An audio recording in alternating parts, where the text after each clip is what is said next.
The sun rose over Haven's Rest like it had for the past 1,000 years, painting the valley in shades of gold and amber. Dr. Robert Hayes walked through the meadow with his data pad, recording observations about the native plant life. He had been doing this for 10 years now, and the routine never got old. This planet was special, not just because of its beauty, but because of who lived here. A shadow passed overhead, large and graceful. Robert looked up and smiled. Lyra descended from the sky, her scales shimmering blue and silver in the morning light. She was young by Draconi standards, barely 70 years old, but she had become one of his closest friends. "Good morning, Robert," Lyra said, landing beside him with barely a sound despite her size. She was about as large as an earth elephant, with wings that folded neatly against her sides. Her eyes were intelligent and kind. "Morning, Lyra. How's your mother today?" "She is well. Preparing for the council meeting this afternoon." Lyra's tail swished slightly. "She says the visitors will arrive soon." Robert's smile faded a bit. The visitors. For the past 2 weeks, ships from Titan Extraction Industries had been circling the planet, sending down survey teams. They were polite enough, but something about them made Robert uncomfortable. They looked at Haven's Rest the way a hungry person looks at food. "I wish they would just leave," Lyra said quietly. "This is our home. We have lived here in peace for generations." "I know," Robert said, "but they claim there are valuable minerals under the sacred grounds. They want permission to mine. Mother will refuse them. Those grounds hold the memories of our ancestors. We cannot allow them to be destroyed." Robert hoped it would be that simple, but in his experience, corporations didn't take no for an answer easily. They walked together toward the village, a collection of smooth stone structures built into the hillside. The Draconi didn't need much in terms of buildings, but they created beautiful architecture anyway. Everything curved and flowed like water frozen in stone. Other humans were already moving about the outpost. Captain Nina Reeves was checking security equipment near the landing pad. She was a tall woman with short dark hair and the kind of eyes that missed nothing. She had been Special Forces before retiring to this quiet research post. Or at least it had been quiet until recently. "Robert," Nina called out, "have you seen the new scan data?" "Not yet." "What did you find?" Nina's expression was grim. 3 more ships arrived during the night. "They're not survey vessels. Those are military-grade transports." A cold feeling settled in Robert's stomach. Why would they need military ships for a mining negotiation? "They wouldn't," Nina said, "unless they're not planning to negotiate." David Park emerged from the workshop, wiping his hands on a rag. He was shorter than Nina, built solid like a boxer with grease permanently under his fingernails. He had been a demolitions expert in the Earth Navy before coming here to work on terraforming equipment. "I've been monitoring their communications," said Amanda Foster, walking up behind them. She was young, barely 30, with bright red hair tied back in a ponytail. Her specialty was computer systems, and she could hack into almost anything. "They're using encrypted channels, but I caught some fragments. They keep mentioning something called compliance protocols." "That doesn't sound good," David muttered. Rachel Cohen appeared from the direction of the hills carrying her rifle. She was lean and quiet, with the patient demeanor of a natural sniper. "I counted at least 200 armed personnel on those ships. Maybe more." 200? Robert felt his mouth go dry. "There are only 12 of us. 13 if you count me," Lyra said. She had been listening quietly, and now her scales seemed darker somehow, like storm clouds gathering. Nina shook her head. "This isn't your fight, Lyra. If things go bad, you and your people need to stay safe." "If things go bad, they will come for us anyway," Lyra replied. "This is our world." More of their small group had gathered now. James Wilson, a massive man who handled heavy weapons. Carlos Rivera, their best pilot. Beth Morgan, who managed all their communications. Frank Stone, an expert in close combat. Helen Grant, who kept all their supplies organized. Peter Cross, who could blend into any crowd and gather information. Diana Reed, their medic. 12 humans who had come to this peaceful world to study and learn. None of them had expected to need their old military skills again. "The council meeting is in 2 hours," Nina said. "We should all be there. If the Draconi need us, I want to be ready." They moved together toward the central valley where the Draconi held their gatherings. The space was circular, surrounded by ancient stones carved with the history of their people. Matriarch Sarah was already there, her silver scales marking her as the eldest of her kind. She was magnificent, larger than any other Draconi, with eyes that held centuries of wisdom. "My friends," Sarah said, seeing the humans approach, "thank you for standing with us today." "Always," Nina said simply. The corporate ships landed right on schedule, their engines scorching the grass. Men and women in body armor filed out, weapons visible on their hips. At their center walked a man in an expensive suit, his smile too wide and too practiced. "Greetings," he said. "I am Director Morris from Titan Extraction Industries. We've come to finalize the mining arrangements." "There are no arrangements," Sarah said calmly. "We have refused your request. This land is sacred to us." Morris's smile didn't waver. "I'm afraid that's not acceptable. We've invested significant resources in this operation. The minerals under this valley are worth billions. We will extract them with or without your cooperation." "Then it will be without," Sarah said. "You must leave our world." The smile finally dropped from Morris's face. "You don't seem to understand your position. We have the legal right to these resources. The Galactic Commerce Board approved our claim. No board can give you what is not yours," Sarah replied. Morris made a gesture. 20 armed soldiers stepped forward, raising their weapons. The humans tensed, hands moving to their own sidearms, but they were hopelessly outnumbered. "Let me make this clear," Morris said coldly. "You can cooperate and receive compensation, or you can resist and receive nothing. I'll give you one chance to reconsider." Sarah spread her wings, making herself look even larger. "We will not yield." Morris pulled out a pistol. "Then you'll serve as an example." Everything happened too fast. The shot rang out across the valley. Sarah staggered, a wound blooming red against her silver scales. Lyra screamed, a sound of pure anguish that echoed off the mountains.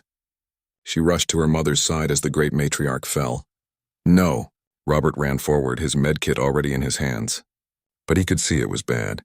Very bad. Sarah looked up at her daughter, blood on her lips. "Do not let hatred consume you," she whispered. "But do not let injustice stand." Then her eyes closed and she was gone. Lyra's grief-stricken roar shook the valley. The corporate soldiers stepped back nervously. Even Morris looked uncertain for a moment. Nina's voice cut through the chaos, cold and hard as steel. "You just made the worst mistake of your lives." Morris recovered his composure. "Secure the area. Begin operations immediately. If any of them resist, shoot them too." The 12 humans stood together as the soldiers advanced. They were outnumbered, outgunned, and had just watched an innocent being murdered in cold blood. But they were still standing.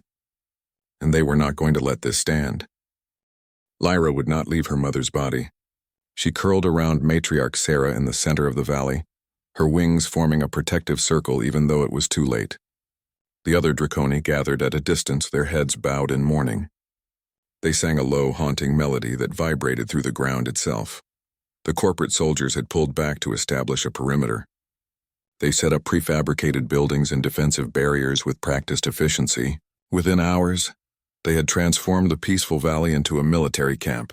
Director Morris broadcasted a message from a loudspeaker mounted on one of the buildings. "The mining operation will begin at dawn. Anyone who interferes will be dealt with accordingly. This is your only warning." Robert knelt beside Lyra, his hand on her scales. She was cold to the touch, shaking with grief and rage. "I will kill them," she whispered. "I will burn them all." "No," Robert said softly.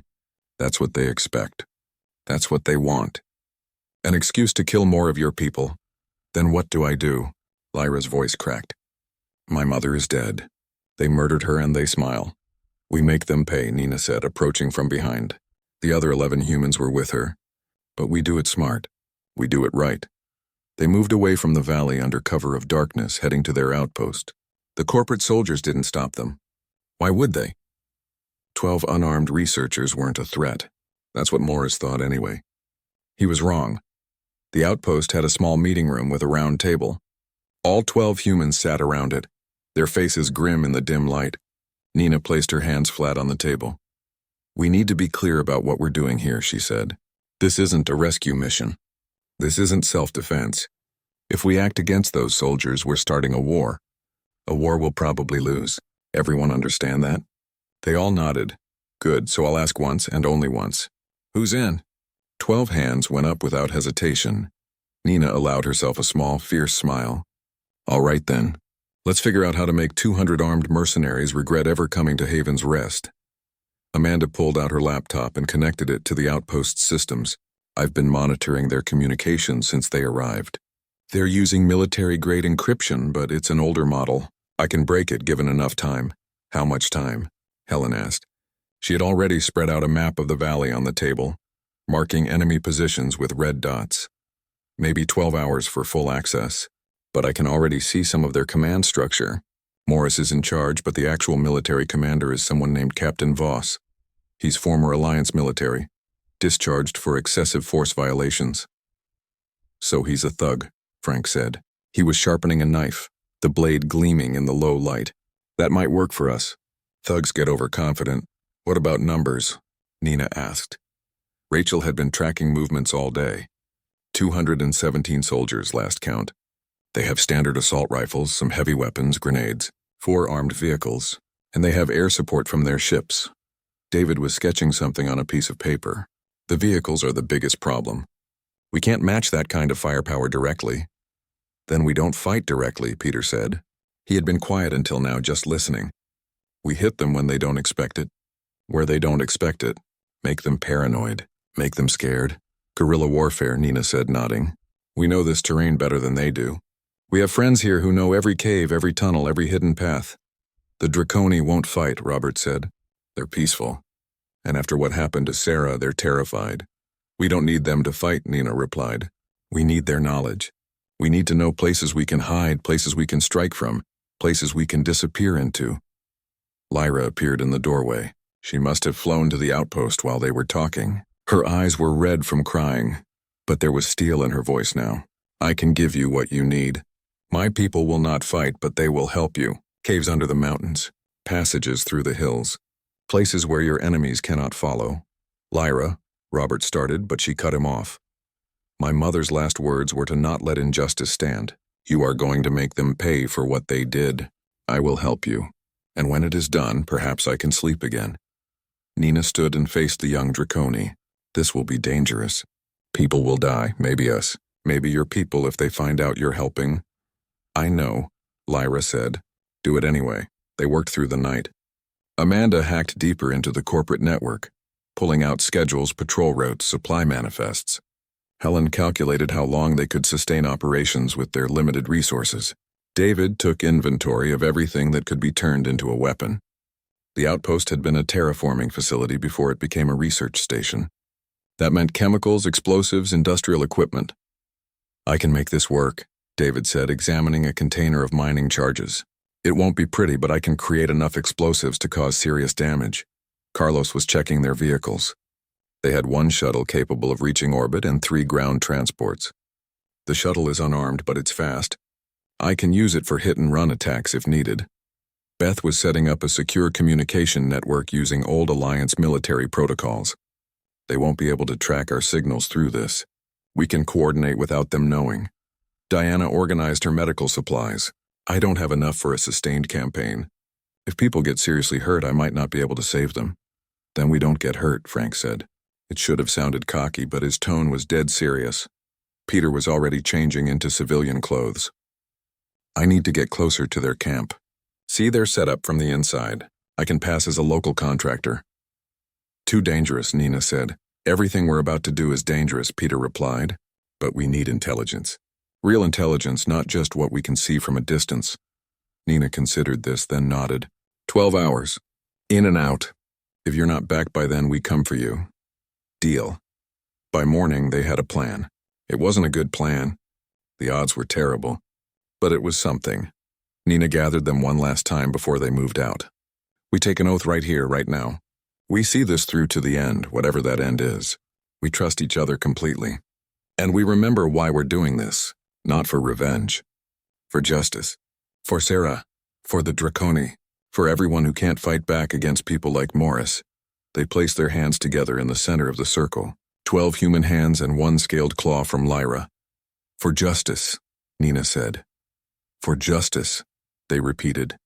The sun rose over Haven's Rest for the 2nd day since matriarch Sarah's murder. The corporate soldiers were preparing to begin mining operations. They thought they had won. They thought the threat was over. They had no idea that 12 humans were about to teach them why you never, ever threaten someone a human cares about. In the hills above the valley, Rachel settled into a sniper position. David planted his first explosive charge near a supply depot. Amanda's fingers flew across her keyboard, inserting false data into enemy communications. Carlos prepped the shuttle for a rapid extraction if needed, and in the center of it all, Nina watched the enemy camp through binoculars. 200 armed soldiers, 4 vehicles, orbital support, impossible odds. Perfect. Let's begin, she whispered into her communicator. The first explosion lit up the valley 3 seconds later. The supply depot disappeared in a ball of fire and smoke. Alarms shrieked across the corporate camp as soldiers scrambled for their weapons. They searched for targets, for threats, for anything to shoot at. But there was nothing. Just smoke and confusion and the echo of the explosion rolling across the valley. Captain Voss emerged from his command tent, already shouting orders. Perimeter teams report. What hit us? The responses came back scattered and panicked. Nobody had seen anything. No aircraft, no ground vehicles, no soldiers. Just an explosion that had destroyed 3 days' worth of supplies. In the hills, David was already moving to his next position. He had planted 5 charges around the camp during the night, each one carefully hidden and remotely triggered. That was 1 down, 4 to go. Nina watched through her binoculars as the camp descended into chaos. Soldiers ran in every direction, setting up defensive positions against an enemy they couldn't see. Perfect. Chaos was the goal. Fear was the weapon. Rachel, you're up, Nina said into her communicator. 3 kilometers away, Rachel adjusted her scope. She had found a position on a rocky outcrop that gave her a perfect view of the camp. The rifle she was using wasn't military grade, just a hunting weapon from the outpost.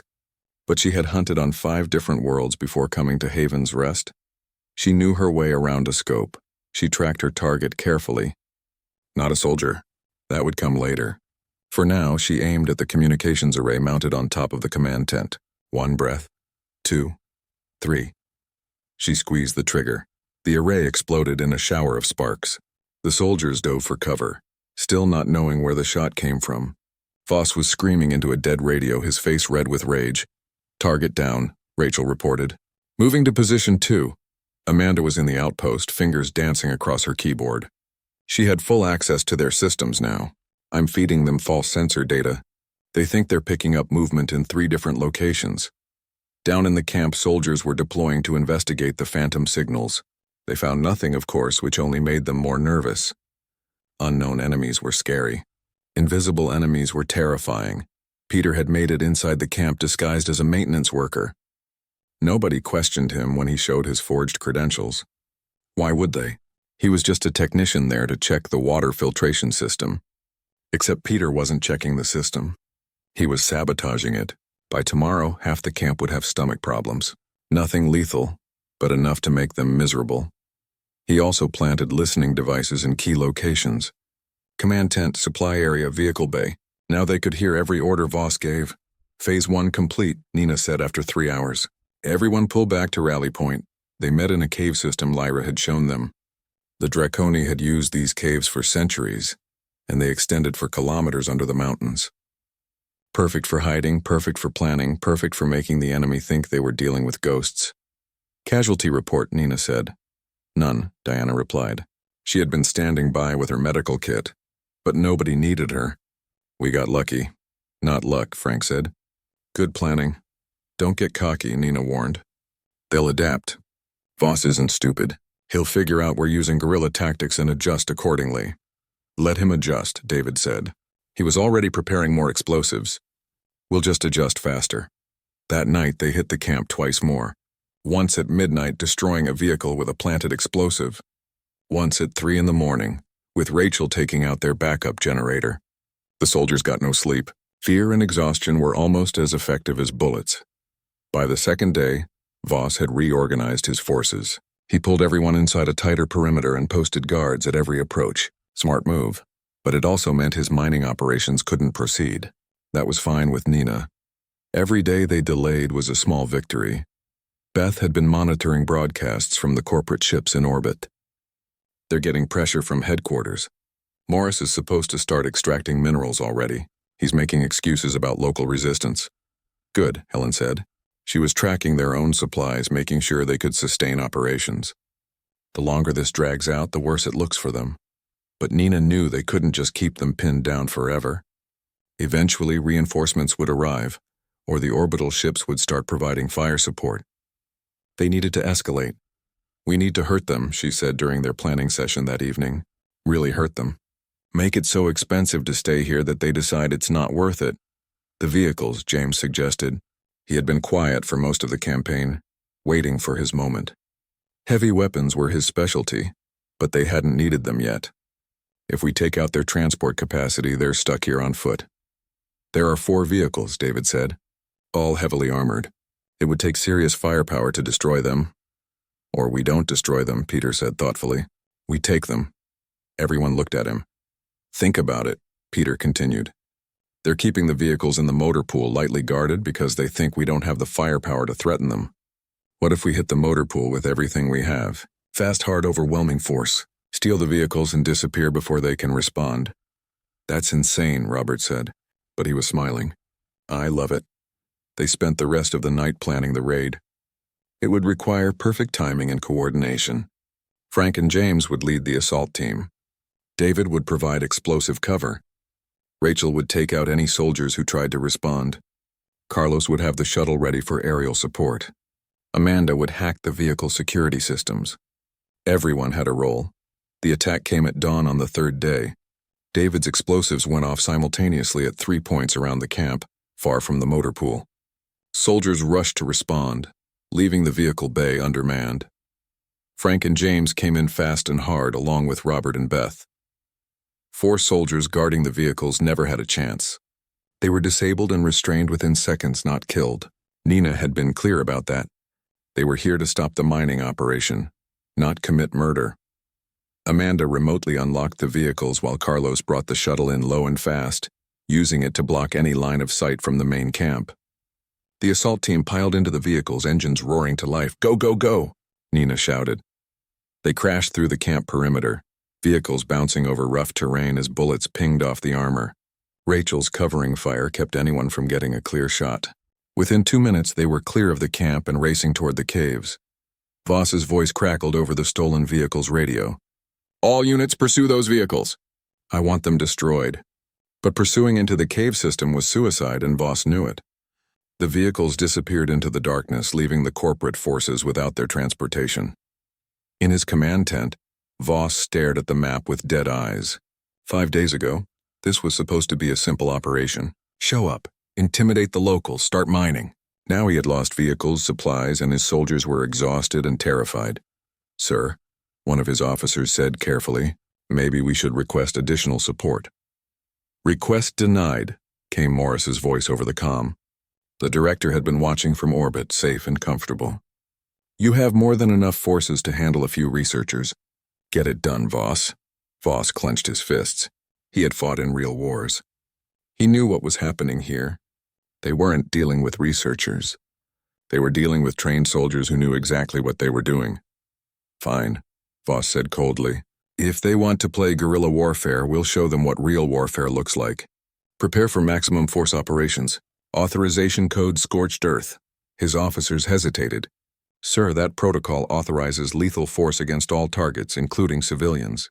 I'm aware, Voss said. Implement it. In the caves, Nina was celebrating their victory when Amanda's face went pale. We've got a problem. I'm picking up new orders from Voss. He's authorized lethal force. He's going to attack the Draconi village at dawn. The celebration died instantly. The Draconi village was where the non-combatants had gathered. Families, children, the elderly. If Voss attacked there, how long do we have? Nina asked, her voice tight. 8 hours.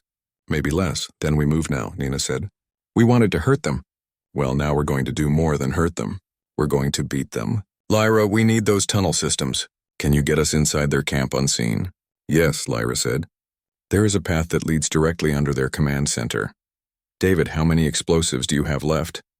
Enough, David said grimly. More than enough. Nina looked at her team. They were exhausted, running on adrenaline and determination. But in their eyes, she saw the same fire she felt burning inside herself. We end this tonight, she said. We take the fight to them. We make them so scared that they run back to their ships and never come back. Because if they want to threaten innocent people, they're going to learn why humans are the most stubborn, most protective, most dangerous species in the galaxy when someone threatens our family, and the Draconi are our family now. For Sarah, Robert said quietly. For Sarah, they all repeated. And in the darkness of the caves, 12 humans prepared for war. Lyra led them through tunnels that hadn't been used in generations. The passages were narrow and dark, lit only by the chemical lights the humans carried. Water dripped from the ceiling and the air was cold and damp. But the tunnels were safe, hidden, and they led exactly where they needed to go.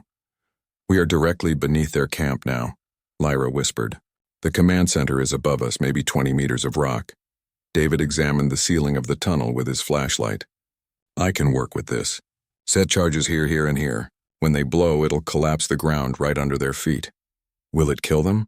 Robert asked. Probably not, David said. But it'll bury their equipment and trap them underground for a while. Long enough for us to do what we need to do. Nina checked her watch. They had 6 hours before Voss planned to attack the Draconi village. 6 hours to turn the tables completely. Everyone knows their assignments?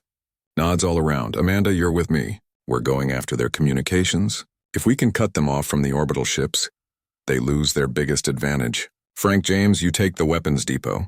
We don't destroy it, we secure it. Turn their own weapons against them. Rachel, you know what to do. Rachel nodded. She had already found her position. From a ridge overlooking the camp, she would have a clear line of sight on anyone trying to organize a defense. She wouldn't kill unless absolutely necessary, but she could definitely keep people pinned down. Peter, Beth, Helen, you're on extraction duty. The moment things go loud, we need vehicles ready to pull anyone out who gets in trouble. Carlos, keep the shuttle hot. If this goes sideways, we'll need air support. What about me? Robert asked. You're staying here with Diana and Lyra. If anyone gets hurt, we need medical care ready. And Lyra, if we fail, you need to warn your people. Get them into the deep caves where Voss can't reach them. Lyra's eyes were fierce. You will not fail. Confidence is good, Nina said. But plans rarely survive contact with the enemy. Be ready for anything. They synchronized their watches and moved out. David stayed behind to set his charges, working carefully in the dim light. This had to be perfect. Too weak, and the collapse wouldn't be enough. Too strong, and he might kill people. They were trying to stop a massacre, not commit one. Nina and Amanda reached the edge of the camp as midnight approached. The guards were tired but alert. Too alert. Voss had them on high alert after losing the vehicles. Getting past them wouldn't be easy. I can create a distraction, Amanda whispered. Loop their camera feeds, make them think there's movement on the north side. Do it. Amanda's fingers flew over her portable terminal. Within seconds, alarms started blaring on the northern perimeter. Guards rushed to investigate, leaving a gap in the coverage. Nina and Amanda slipped through like shadows. They had both done this kind of work before in other lives, in other wars. The skills came back easily. The communications center was a prefab building near the command tent. 2 guards stood outside. Nina sized them up. Young, nervous, probably first-time mercenaries. They didn't deserve to die for working for the wrong company. She signaled to Amanda, who nodded. They moved together, fast and silent. 2 quick strikes, and the guards crumpled unconscious. Nina caught one before he could hit the ground and make noise. They dragged both guards into the shadows and zip-tied their hands. Sorry, Nina whispered to the unconscious men, but you picked the wrong side. Inside the communications center, Amanda went to work. This is more sophisticated than I expected. It'll take me 10 minutes to lock them out of the system. You have 5, Nina said, watching the door. Amanda's fingers moved faster. You know, I really don't like being rushed. Nobody ever does. Across the camp, Frank and James approached the weapons depot from the south. 4 guards here, more alert. There was no way to take them quietly. Loud it is, Frank said. He pulled a flashbang grenade from his belt, one of the few military supplies they had left. On 3, 1, 2, 3. The grenade sailed through the air and detonated with a blinding flash and a crack of thunder. The guards staggered, disoriented. Frank and James were on them in seconds, using hand-to-hand combat techniques that were brutal and efficient. Alarms started blaring across the camp. Soldiers poured out of their tents, grabbing weapons. But they didn't know what they were facing or where the attack was coming from.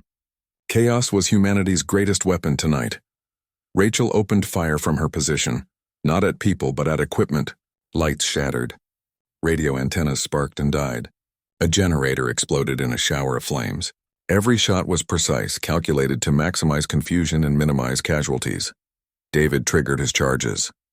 The ground beneath the command center collapsed with a rumbling roar, and the entire structure dropped 3 meters into a newly formed sinkhole. Voss and his officers were buried under dirt and broken equipment, trapped but alive. Communications down, Amanda reported. They can't call for orbital support. Weapons secured, Frank said over the radio. We've got enough firepower here to hold off an army. Rally Point Alpha, Nina ordered. Everyone fall back. They moved through the chaos like ghosts. Soldiers fired at shadows at each other at nothing. The camp was tearing itself apart in panic. And through it all, 12 humans extracted themselves without a single casualty. They met at the cave entrance where Peter had the stolen vehicles waiting. Everyone was there, breathing hard but uninjured. Even David, who had stayed behind to set the charges, had made it out clean. Phase 1 complete, Nina said. Now comes the hard part. Because they hadn't just attacked the camp. They had sent a message. And now they needed to make sure Voss received it correctly. Beth activated the stolen communication system.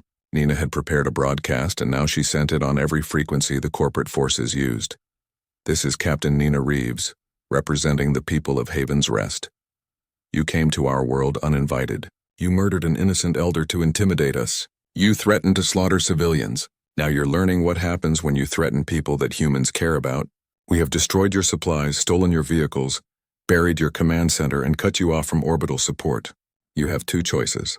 Leave this planet immediately or stay and face us again. And I promise you, if you stay, things will get much worse. This is your only warning. Choose wisely. Silence fell over the camp. Soldiers looked at each other with wide eyes. They had signed up for easy money, not for fighting invisible enemies who struck like lightning and vanished like smoke. In the collapsed command center, Voss dug himself out of the rubble. His face was cut and bleeding, his uniform torn. He stared at his dead radio and realized the truth. They weren't fighting researchers. They were fighting professionals who had been holding back until now. Sir, one of his officers said weakly. What do we do? Voss looked at the devastation around him. Half his equipment destroyed, his men demoralized and exhausted. No way to call for help, and somewhere out there in the darkness, enemies who could hit him whenever they wanted. For the first time in his military career, Voss felt fear. We need reinforcements, he said. Send a runner to the ships. Tell them to send everything they have. But the runner never made it to the ships. Peter had already sabotaged all the remaining ground vehicles. And when the runner tried to call on his personal communicator, he found the signal jammed. Amanda had made sure of that. They were trapped, isolated, at the mercy of 12 humans who had just demonstrated they were anything but merciful. Morning came. The corporate soldiers huddled in their camp, weapons ready, jumping at every shadow, but no attack came. Just silence and the wind blowing through the valley. In the caves, the 12 humans rested. They had won the battle, but the war was far from over. The orbital ships still represented a threat, and Voss might be down, but he wasn't out yet. What do you think he'll do? Robert asked. He'll call for help, Nina said. It's the only move he has left. Ships will come from nearby systems, probably within a week. Can we hold out that long? Nina looked at her team. They were tired, running low on supplies and facing odds that kept getting worse. But they were still here, still fighting, still refusing to quit. We don't have to hold out, she said slowly. A new idea was forming in her mind. We don't have to wait for them to bring reinforcements. What if we take the fight to them first? The orbital ships? James asked. That's suicide. They're armed and defended. Not as well as you think, Amanda said. She had been analyzing the data she stole from the communications center. Those ships have minimal crews. Most of their security forces are down here with Voss. If we could get on board, we'd control the high ground, Nina finished. We'd control orbital space. We'd control everything. Lyra had been listening quietly. Now she spread her wings. I can fly in space for short periods. My people have done it before in emergencies. I could carry humans to the upper atmosphere where your shuttle could reach them. Everyone stared at her. That's insane, Robert said. So was everything else we've done, Frank pointed out. Nina looked up at the stars beyond the cave entrance. Somewhere up there, corporate ships floated in comfort and safety, thinking they were untouchable. It was time to teach them the same lesson Voss had learned. Start planning, she said. We're going to steal a spaceship. The plan was insane. Even Nina admitted that. But sometimes insane was exactly what you needed. They spent 2 days preparing. Lyra practiced carrying weighted packs to higher and higher altitudes, testing her limits. Carlos modified the shuttle's systems to perform a high-altitude pickup without burning too much fuel. Peter and Amanda studied the orbital ship's layouts, looking for weak points and entry vectors. There are 3 ships up there, Amanda explained, pointing at her screen. The lead ship is the profit margin. That's where Director Morris is. It has the best weapons and defenses. The other 2 are transports. Less heavily armed, but they still have enough firepower to level our outpost. So we take the profit margin, Nina said. Cut off the head and the body dies. Easier said than done, Peter replied. The ship has 15 crew members on board. Security pilots, engineers. They'll fight back. 15 versus 2, James said. He was one of the 2 chosen for the mission, along with Peter. I've faced worse odds. You're both crazy, Robert muttered. But he was checking their equipment anyway, making sure their pressure suits were properly sealed. The mission would go like this. Lyra would carry Peter and James to the edge of space, high enough that they could survive in pressure suits for a short time. Carlos would bring the shuttle up to meet them, making it look like a routine supply run. Once aboard the shuttle, they would dock with the profit margin using forged credentials Amanda had created. Then Peter and James would infiltrate and take control. Simple. Except for the 1,000 things that could go wrong. If this doesn't work, James said, adjusting his suit. It's been an honor. Don't get sentimental, Nina replied. You're coming back. Both of you. Night fell over Haven's Rest. Down in the corporate camp, Voss was dealing with his own problems. Morale had collapsed after the attack. Half his soldiers wanted to leave. The other half were too scared to sleep. He had sent messages to the orbital ships demanding immediate reinforcement and extraction, but Morris kept refusing. The operation continues, Morris had said coldly. If you can't handle a few locals, perhaps you're not the man I thought you were. Voss wanted to reach through the communicator and strangle him. But Morris was safe in orbit, untouchable, while Voss was stuck on the ground with enemies in the shadows. He didn't know that very soon. Morris would be the one in danger. Lyra spread her wings in the darkness. Peter and James were strapped to harnesses on her back, their pressure suits making them clumsy and heavy. This was going to push her to her absolute limits. Ready? She asked. No, Peter said honestly. Let's do it anyway. Lyra ran forward and launched into the air. Her wings beat powerfully, carrying them higher and higher. The ground fell away below them. The air grew thinner and colder. Ice formed on her scales. Peter watched his altitude gauge climb. 5,000 meters, 10,000, 15. The air was so thin now that even through his suit he could barely hear Lyra's wing beats. 20,000 meters. The sky above turned from blue to black. Stars appeared even though the sun was still visible on the horizon. This was the edge of space where atmosphere met void. Lyra's wings were straining now. She couldn't go much higher. But she didn't need to. Below them, Carlos was bringing the shuttle up fast. Shuttle approaching, James said over the radio. 30 seconds, Lyra leveled out, gliding on her momentum. Her chest heaved with effort. This was the highest she had ever flown, and it was killing her. But she held steady. Carlos brought the shuttle alongside them with perfect precision. The airlock opened. Peter and James unstrapped from Lyra and pushed off, floating in the thin air for a terrifying moment before catching the shuttle's handholds. We're in, Peter confirmed. Lyra, get back down. And thank you. Lyra didn't have breath to respond. She folded her wings and dove back toward the safety of thicker air. The shuttle closed its airlock and accelerated toward orbit. Profit margin, this is Supply Shuttle Romeo 7 requesting docking clearance, Carlos said calmly into the radio. There was a pause. Peter and James held their breath.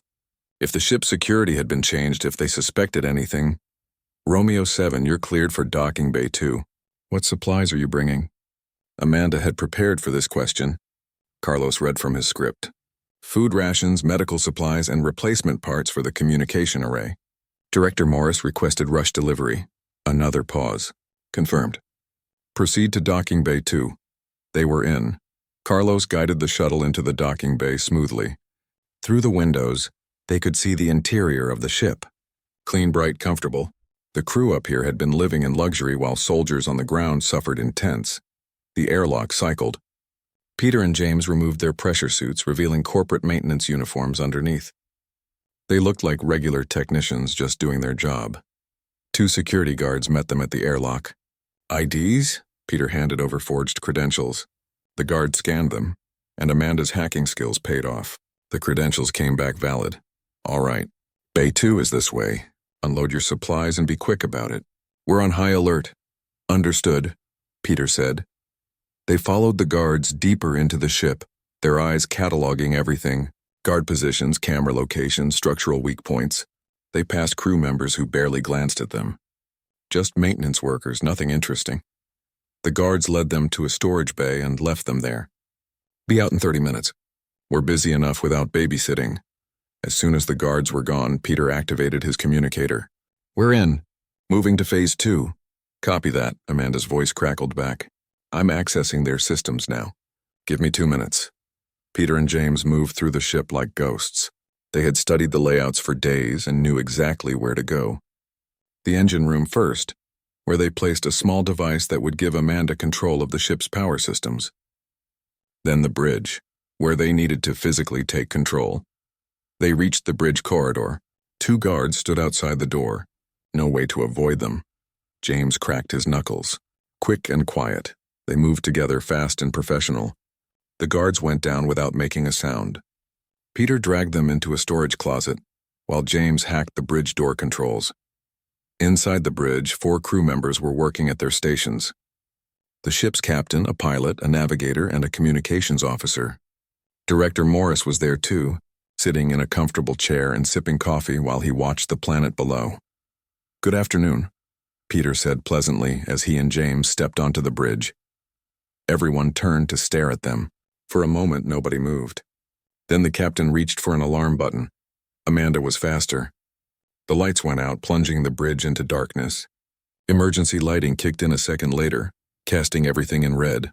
What's happening? Morris shouted. You've been boarded, James said. He had his weapon out now, trained on the crew. Hands where I can see them. Nobody needs to get hurt. The captain was smart enough to recognize when he was beaten. He raised his hand slowly. The rest of the crew followed. Peter moved to the communications station and plugged in his datapad. Amanda, you're up. Already in their systems, Amanda replied, taking control of weapons, engines, and life support. Give me 30 seconds. Morris had gone pale. This is insane. You're researchers. How are you doing this? We used to be researchers, Peter said.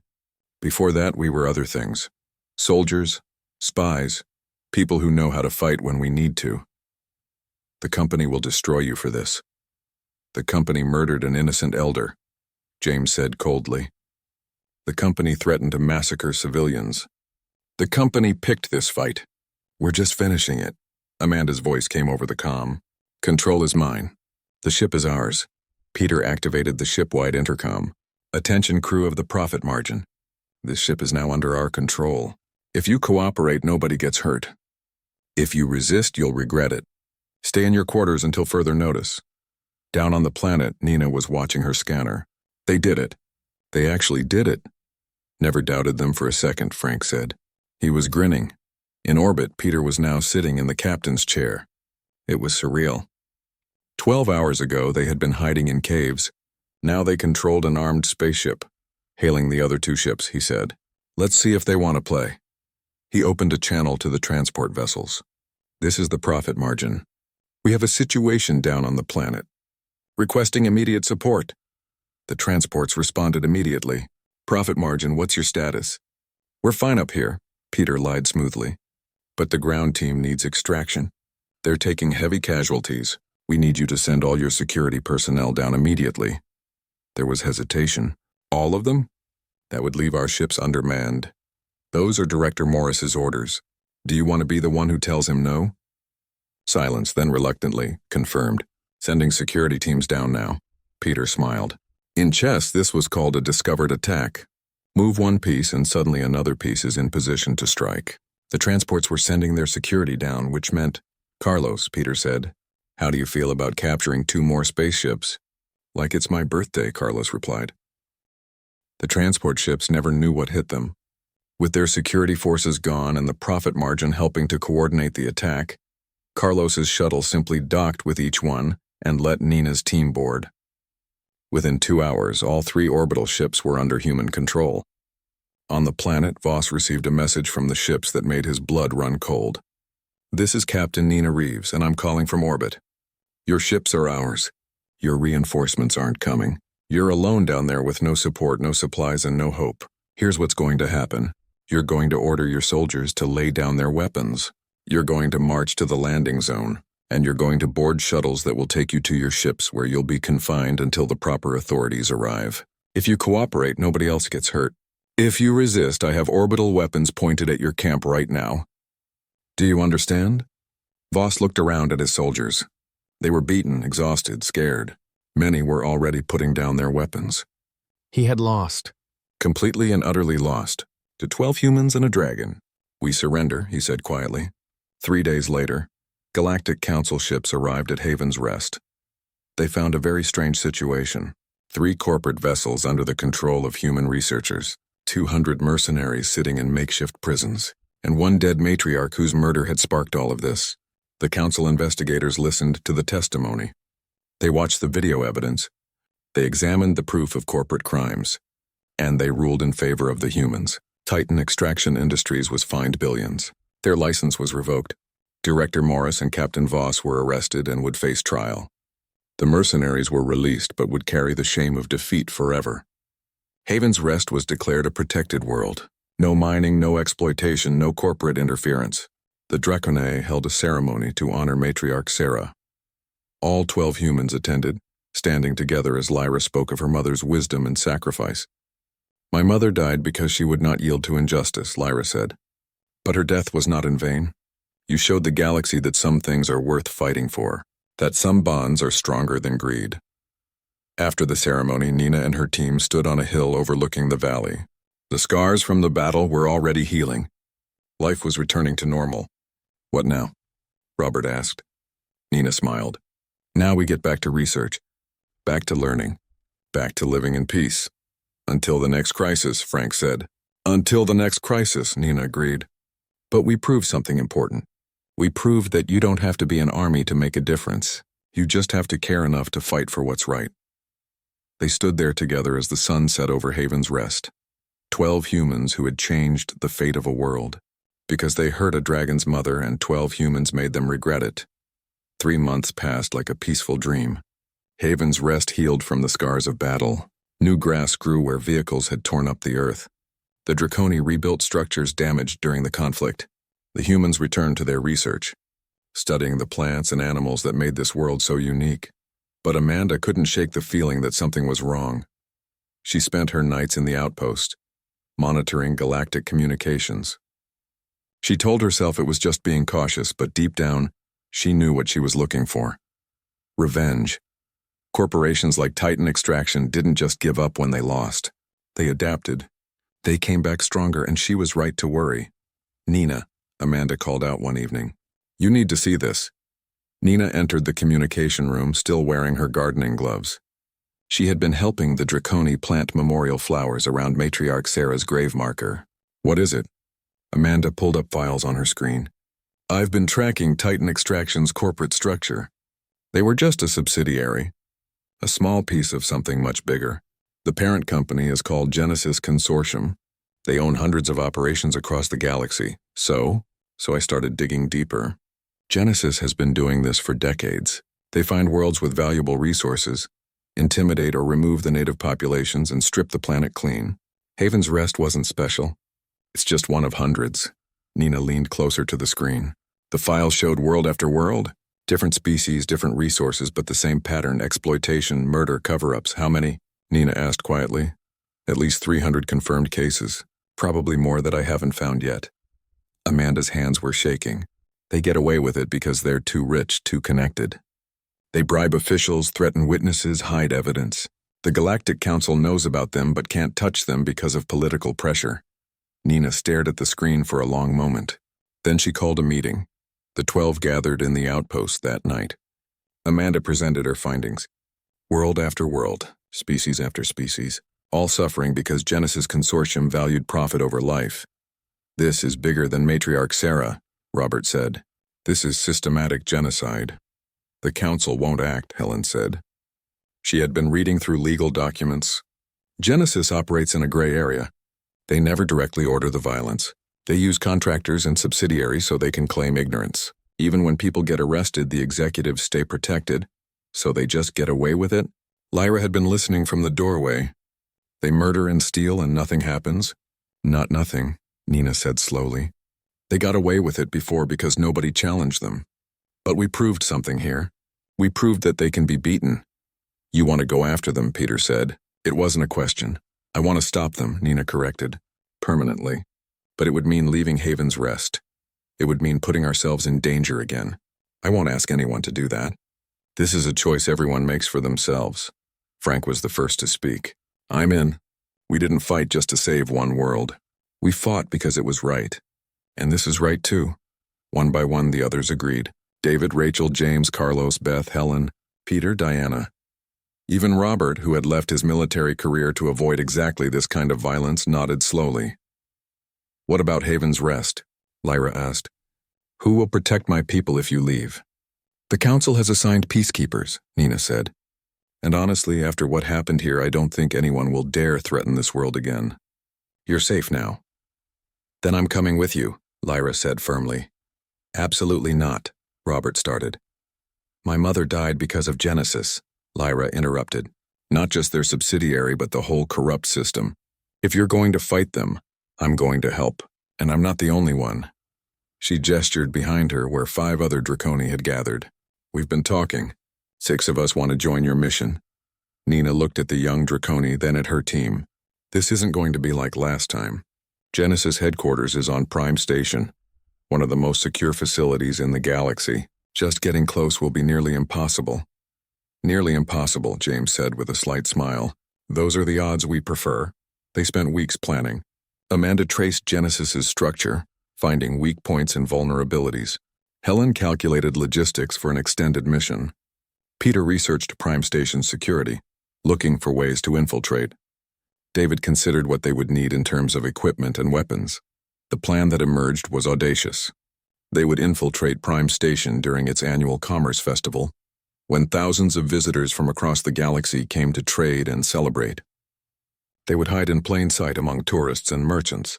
Then they would break into Genesis headquarters, steal evidence of all their crimes, and broadcast it to the entire galaxy. Simple. Except it required perfect coordination, incredible luck, and the willingness to risk everything. We'll need help, Helen said. We can't do this with just 12 people and 6 Draconi. We won't be alone, Beth said. She had been quietly reaching out to other worlds that Genesis had victimized. I've made contact with survivor groups. They want justice too. Many of them are willing to help. Over the next month, a network formed, survivors from a dozen different worlds, all united by their hatred of Genesis.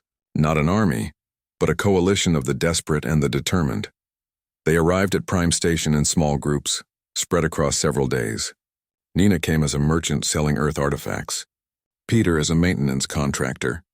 Amanda as a tech consultant. The others had similar covers, each one designed to get them inside without raising suspicion. Prime Station was enormous, a city in space that housed 10 million beings. Towers reached toward the station's curved ceiling. Markets sprawled across multiple levels, and at the center, like a dark heart, stood Genesis Tower. Black glass and steel bristling with security systems. It's beautiful, Robert said, looking at the station through a viewing window. And terrible. The festival was in full swing. Music and lights and the smell of food from 100 different worlds. Perfect cover for what they were about to do. Nina gathered the team in a rented apartment on level 37. Everyone knows their roles. Amanda, you're our key to everything. If you can't get us into their systems, this whole operation fails. No pressure, Amanda said dryly, but her fingers were already flying across her keyboard, probing Genesis Tower's security networks. Peter had spent days mapping the tower's layout. Security changes shifts at midnight. That's our window. 20 minutes to get in, grab the data, and get out before the new shift realizes something's wrong. What about getting to the data core? James asked. 57 floors up, Peter said. Heavy security, biometric locks, the works. but I've identified a maintenance shaft that bypasses most of it. It'll be tight, but we can make it work. Lyra and her fellow Draconi had been exploring the station's outer hull, finding unexpected ways in and out. We can provide air support if needed, she said. The station's exterior has blind spots in its sensor coverage. We've found them. The night of the operation, they moved into position. David planted diversionary charges in the industrial sector, set to detonate at precise times to draw security away from Genesis Tower. Rachel found a perch with a line of sight to the tower's main entrance. Carlos prepped their escape vessels, hidden in a private docking bay they had rented under false names. Midnight approached. Amanda cracked the final security protocol. We're in. Systems are ours for the next 18 minutes before their automatic reset. Move, Nina ordered. They entered Genesis Tower through a service entrance, moving quickly through corridors that smelled of expensive cleaning products and corporate arrogance. Security cameras tracked them, but Amanda had those feeds on a loop showing empty hallways. The maintenance shaft was exactly where Peter said it would be. They climbed in single file, ascending through darkness illuminated only by emergency lighting. 57 floors. Every muscle burned. Every breath was loud in the confined space. They emerged in a hallway outside the data core. 2 guards stood watch. Frank and James disabled them quickly and quietly, using techniques that left them unconscious but alive. Inside the data core, walls of servers hummed with stored information. This was it. Every crime Genesis had ever committed, all recorded here. Amanda plugged into the system, downloading everything. This is going to take 8 minutes. Outside the tower, David's first charge detonated. Alarms blared across the industrial sector. Security teams rushed to respond exactly as planned. 7 minutes, Amanda said. Inside Genesis Tower, in a luxurious office on the top floor, CEO Adrian Cross was sipping wine when his personal assistant burst in. Sir, we have a security breach. Someone's accessing the central database. Cross set down his wine carefully. Impossible. Our systems are unhackable. Apparently not, sir. And there's more. Someone's broadcasting the data, live, to every galactic news network simultaneously. Cross's face went white. Stop it, shut down everything. But it was too late. Amanda had already started the upload. Every file, every crime, every murdered innocent, every bribed official, every falsified report. All of it pouring out into the galaxy at the speed of light. Billions of beings across hundreds of worlds watched in real time as Genesis Consortium's atrocities were laid bare. Murder, exploitation, conspiracy. The evidence was overwhelming and irrefutable. Download complete, Amanda said. Broadcast active. We did it. Then let's get out of here, Nina said. They moved back toward the maintenance shaft, but alarms were blaring everywhere now. Security teams were converging on their position.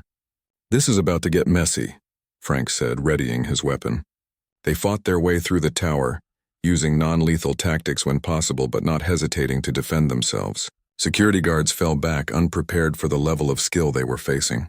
Lyra and the other Draconi met them at an exterior airlock, having breached the station's hull from outside. This way. Quickly! They escaped into space itself, the Draconi carrying humans in emergency pressure suits. Carlos brought their ships alongside, extracting everyone under fire from station security.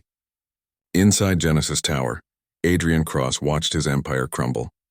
His communicator was flooded with messages. Arrest warrants, asset freezes, political allies abandoning him. The galaxy had seen the truth, and there was no spinning it, no covering it up. He had been untouchable. Until 12, humans decided he wasn't. The getaway was chaotic but successful. They made it to a neutral station 3 systems away, where Galactic Council peacekeepers were waiting. Not to arrest them, but to protect them. The evidence they had provided was changing everything. Genesis Consortium was dismantled within a month. Its assets seized. Its executives arrested. Reparations paid to hundreds of victimized worlds. The largest corporate prosecution in galactic history. And it all started because 12 humans couldn't ignore injustice. 5 years later, Nina stood on Haven's Rest again, watching the sunset with Lyra beside her. The valley was peaceful, thriving. A new generation of Draconi children played in the grass where soldiers had once camped. Do you regret it? Lyra asked. The fighting? The risk? Nina considered this. They had aged in those 5 years. Seen things that haunted their dreams. Lost innocence they could never regain. No, she said finally. We did something that mattered. We proved that ordinary people can stand against evil and win. And now there are others doing the same across the galaxy. Groups inspired by what we did, fighting their own battles for justice. The other 11 humans joined them on the hill. They were older now, some with gray in their hair. But their eyes still held that same determination. To Matriarch Sarah, Robert said, raising a glass. To justice, they replied together. To family, Lyra added. They stood together as stars began to appear overhead, 12 humans and 1 Draconi who had changed the galaxy. Not because they were special or superhuman, but because when they saw something wrong, they acted. Because they hurt a dragon's mother, and 12 humans made them regret it. And in doing so, they made the galaxy a little bit safer, a little bit fairer, a little bit more just. And really, what more could anyone ask for?